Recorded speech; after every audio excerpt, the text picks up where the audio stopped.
Good morning all of you. आज के video में देखेंगे total fee structure of 2 year MTech course and बहुत सारे स्टूडेंट का पूछा हुआ डाउट क्वेश्चंस। यदि आप चैनल पे न्यू है तो चैनल का लाइक एंड सब्सक्राइब कर ले। यदि अच्छा लगे वीडियो तो भी सब्सक्राइब कर दे, क्योंकि आने वाले एमटेक एडमिशन रिलेटेड जितने भी इन्फॉर्मेशन होगा आपको बता दिया जाएगा। और किसी भी तरह के डाउट हो तो आप कमेंट बॉक्स में कमेंट करें, आपका हर एक डाउट का आंसर दिया जाएगा। यदि पीडीएफ या किसी भी तरह के अथी लेना चाहते तो आप टेलीग्राम ग्रुप भी ज्वाइन कर ले, वहाँ पे हर एक ईयर का डाटा ये सब भी अवेलेबल है। अब हम लोग देखते हैं, पहला क्वेश्चन तो मेरा यही है कि total fee structure of 2 year MTech course का कितना है। फिर सेकंड, मैंने तो अपना CGPA 9.5 से मल्टीप्लाई करके फॉर्म फिल कर दिए, अब कोई सोल्यूशन। फिर दूसरा क्वेश्चन, हॉस्टल लेना कंपलसरी होता है या नहीं, सीट वैकेंट होती है नॉन गेट वालों के लिए, एमटेक के बाद प्लेसमेंट देता है, अभी स्कोर कार्ड नहीं आया है, सर कितना परसेंटेज पर कौन सा कॉलेज मिलेगा। यानी ये सब बहुत तरह के क्वेश्चन स्टूडेंट के मन में डाउट आता है, तो हम लोग चलिए एक एक करके हर एक डाउट को क्लियर करते हैं। अब पहला fee structure of 2 year MTech programme.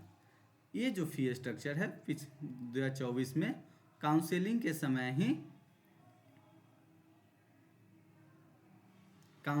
समय ही दिया गया था, जिसमें क्या होता है डेवलपमेंट फ़ी 10,000 रुपया है। जनरल ओबीसी के लिए, जनरल ओबीसी और SC ST के लिए भी, दोनों के लिए सेम है। फिर 12,100 अदर फी में चल जाता है, 12,100 अदर फी लग जाता है।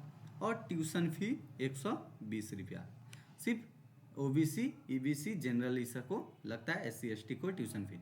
एडमिशन फी 10 रुपया, यानी जनरल ओबीसी के लिए 22,230 रुपया और SC ST के लिए 22,110 रुपया। अब जो है ये फ़ी देखो, जब काउंसलिंग में जाओगे तो वहाँ जिस कॉलेज में मिलेगा उसका फ़ी स्ट्रक्चर यानी सबका सेम होता है। वो क्या करना होता है, जिसे में यहाँ पे किस में मांगा गया है, ड्राफ्ट में, किस में,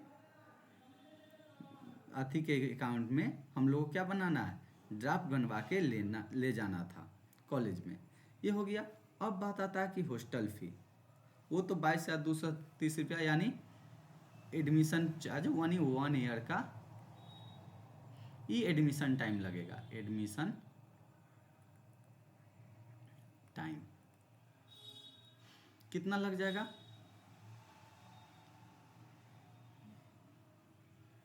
22,230 रुपया।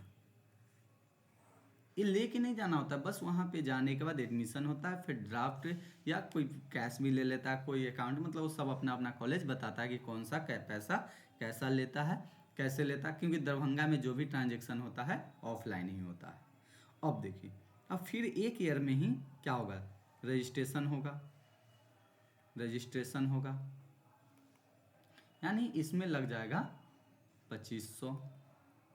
फिर exam form 2 semester exam form, यानी 6200 रुपया एक सेमेस्टर प्लस 6200। अब फिर सेकेंड ईयर में सेम लग जाएगा, सिर्फ डेवलपमेंट फ़ी नहीं लगेगा, यानी टोटल अप्रॉक्स जोड़ने पर 75,000 एकेडमिक फ़ी आता है। कितना आ जाता है, टोटल 75,000 एकेडमिक फ़ी। तो इतना याद रखिए कि एमटेक कोर्स करने के लिए 75,000 रुपया अप्रॉक्स हमें कॉलेज में लगेगा। ये डाउट क्लियर हो गया। अब बहुत सारे स्टूडेंट का डाउट था कि हॉस्टल फ़ी के बारे में। हॉस्टल फ़ी, तो हॉस्टल फ़ी में क्या होता है, दरभंगा इंजीनियर सबका अलग अलग होता है। सिक्योरिटी मनी जो है 1,500 रुपया और प्लस 500 रजिस्ट्रेशन, यानी ये 500 तो रिफंड नहीं होगा, इस सिक्योरिटी मनी जो होता है रिफंडेबल होता है। क्या करेगा, रिफंडेबल होता है 1,500 रुपये। और फिर जो होता है हॉस्टल फ़ी में 12,000 मेस के लिए है, और 12,000 हॉस्टल का है, सीट का है, हॉस्टल सीट यानी बेड का फ़ी है, और 3,000 रुपया जो है मेस का चार्ज है, 3000 मेस के चार्ज। और एमटेक वाले को सिंगल ही ज़्यादा चांस होता है कि सीट मिलता है। फी के स्ट्रक्चर, फी स्ट्रक्चर समझ में आ गया। अब नेक्स्ट क्वेश्चन देखते हैं कि मैंने तो अपना CGPA 9.5 से करके फॉर्म फिल कर दिए हैं, अब कोई सोल्यूशन। देखिए बहुत सारे स्टूडेंट रिजेक्ट होते हैं, हमेशा बताए हैं, क्योंकि BU में क्या होता है, कोई परसेंटेज कन्वर्जन फार्मूला नहीं है।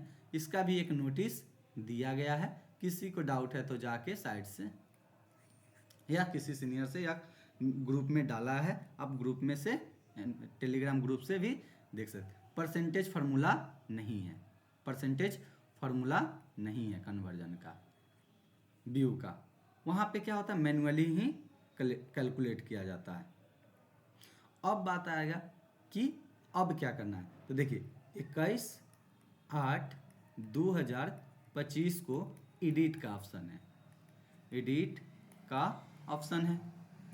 तो अच्छा से परसेंटेज कैलकुलेट करके 21/8/2025 को जो भी स्टूडेंट गलत फॉर्म परसेंटेज कैलकुलेट कर दिया है वो फिल कर दे। या इस पे भी वीडियो बना दिया गया है, CGPA 2 परसेंटेज पे 2 वीडियो है। अब के प्ले लिस्ट से Bihar MTech admission playlist से जाके देख ले CGPA 2 परसेंटेज कन्वर्जन, वहाँ पे बहुत ही अच्छा से बताया गया है।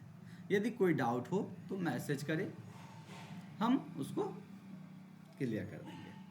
अब होता है नेक्स्ट एक क्वेश्चन, हॉस्टल लेना कंपलसरी तो नहीं होता है ना, मैं बाहर रह के क्लास कर सकता हूँ?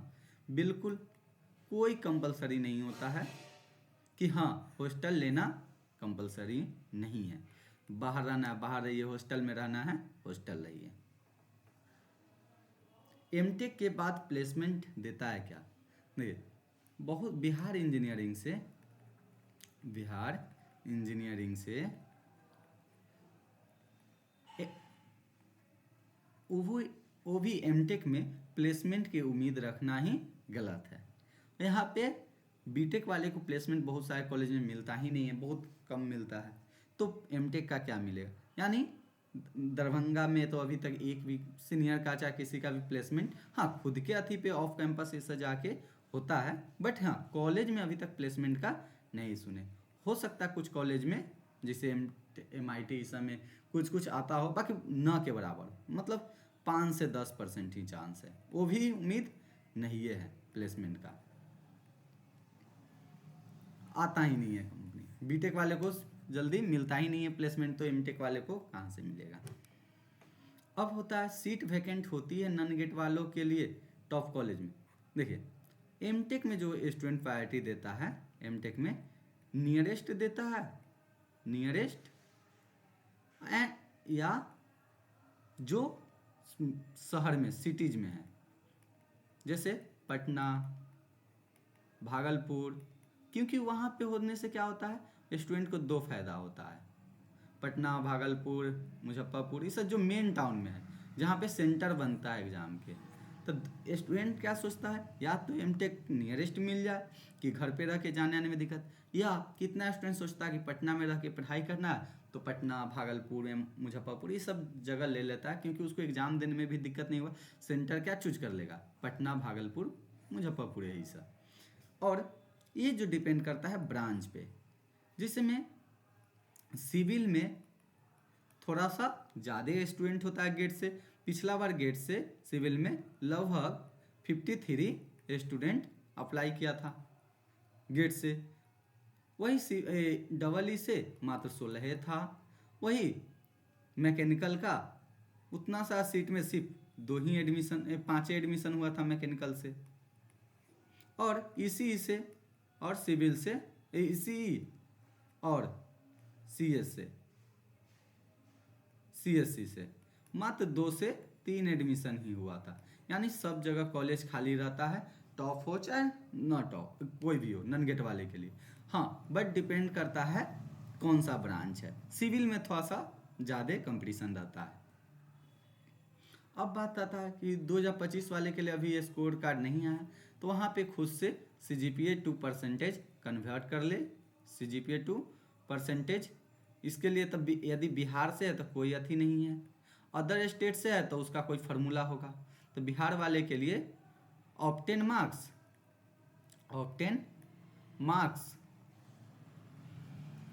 1 से 8 बटे टोटल मार्क्स 1 to 8 कर ले। इस पे भी वीडियो बना दिया गया है, जाके ना समझ में आए तो आप वीडियो देख ले, पूरा एक एक चीज़ क्लियर कर दिया गया। रेगुलर हो, एली हो, जो भी हो प्लेलिस्ट में है, जाके सर्च करे या प्लेलिस्ट में जाए, चाहे वीडियो में जाके चैनल पे देख ले, वहाँ से इसका डाउट पूरा क्लियर हो जाएगा। सर कितना परसेंटेज पर मिलता है बताइए। देखिए ये जो होता है, पहला नंबर तो ब्रांच पे डिपेंड करता है। डिपेंड किस किस चीज़ पे करता है कि कौन सा कितना परसेंटेज पे मिलेगा। तो पहले ब्रांच पर कि ब्रांच कौन सा, यदि सिविल है तो थोड़ा सा कम मतलब टफ कंपटीशन है, यदि ECE CSC है और मैकेनिकल है तो ये ऐसे ही मिल जाता है, मतलब परसेंटेज उतना मैटर नहीं करता है, कम बहुत सीट खाली भी रह जाता है इसी समय, यानी कम परसेंटेज भी मिल। फिर गेट से कितना स्टूडेंट अप्लाई किया है, गेट से कितना स्टूडेंट अप्लाई किया है। तीसरा आपका रैंक कितना आया है, मेरिट रैंक, उस पर डिपेंड करता है। मतलब 4-5 फैक्टर है जिससे कितना स्टूडेंट अप्लाई किया है, इस बार कितना स्टूडेंट अप्लाई किया है, और आपसे आगे कितना स्टूडेंट का आपसे आगे कितना परसेंटेज आगे है, मतलब वो सब बहुत सारा फैक्टर करेगा। यानी जनरली जो होता है, देखिए सिविल का जो होता है, यदि गेट से पिछला बार के अनुसार देखा जाए तो 70 से प्लस परसेंटेज पे ही मिला था, 70% प्लस पे। और इसमें भी कैटेगरी डिपेंड कर जाएगा, सबसे मेन तो ये रोल निभाता है, कैटेगरीज, फीमेल कोटाज, ये सब मतलब अलग अलग कैटेगरिया है, तो इस पे भी डिपेंड करेगा कि कैटेगरी क्या है, फीमेल कोटा है, EWS है, SC है, ST है, बहुत सारा फैक्टर डिपेंड करता है। और ये जो देखो और क्या होता है, ECE, मैकेनिकल और CS इस समय तो, और हमको लगता है 60% 65% पर भी 60% एवं पे मिल जाता है। और EEE में इसमें भी वही पिछला बार मॉपअप तक में वही 65% प्लस पे मिला था, यानी जो कंपटीशन है सिविल वाले में है। अब आता है बात कि भैया परसेंटेज कैसे कैलकुलेट, तो इसके लिए भी वीडियो बना दिया गया है कि CGPA टू परसेंटेज कैसे कन्वर्ट करें। फिर भी हम बता देते हैं। देखिए हमको क्या चाहिए, ग्रेड कार्ड तो है नहीं, 1 से 8 सेम। तो यदि रेगुलर है, कौन सा स्टूडेंट है, रेगुलर, तो रेगुलर हो तो क्या होगा, 1 से 8 में जितना ऑब्टेन मार्क्स कैलकुलेट कर लो और टोटल मार्क्स। इसको देखने के लिए किसी सीनियर से हेल्प ले लो। किसी सीनियर से क्या करना है, किसी सीनियर से हेल्प लेना है, और वहाँ से पता चल जाएगा कि हाँ टोटल मार्क्स कितना है, फिर ऑब्टेन मार्क्स कितना है, 1 से 8। सीनियर से हेल्प लेने का मतलब है कि वहाँ सर से मार्कशीट मांग लो, उसमें पता चल जाएगा किस समय कितना मार्क्स का है, या तो खुद भी कैलकुलेट कर लेते हो। एली वाले को लिए दिक्कत है क्या, देखिए 3 से लेके 8 तक तो उसको मार्कशीट रहता है, 3 से 8 तक मार्कशीट रहता है, तो वो तो मैन्युअली कैलकुलेट हो जाएगा। 1 से 2 का नहीं रहता है, तो इसके लिए भी वीडियो पूरा अच्छा से बनाया गया है, जाके देख ले। इसको लिए क्या करना होगा से बता देते। जैसे में हमको आया कितना, बीटेक में फर्स्ट सेमेस्टर में मान लेते हैं EE में कितना का होता है, 700 का। तो यदि हमको डिप्लोमा का परसेंटेज कितना है, डिप्लोमा का 80% है, तो 700 का क्या करेंगे, 80% हम लोग निकाल लेंगे। 700 का 80%, जो आएगा वही मेरा मार्क्स हो जाएगा फर्स्ट सेमेस्टर का। फिर दूसरा सेकेंड सेम का 550 का होता है, तो फिर उसका 80% निकाल लेंगे, 80%। तो यहाँ से फर्स्ट एंड सेकेंड सेमेस्टर के निकल गया, और 3 से 8 तक का तो मार्क्सिट है, फिर मैन्युअली कैलकुलेट कर ले obtain marks by total marks.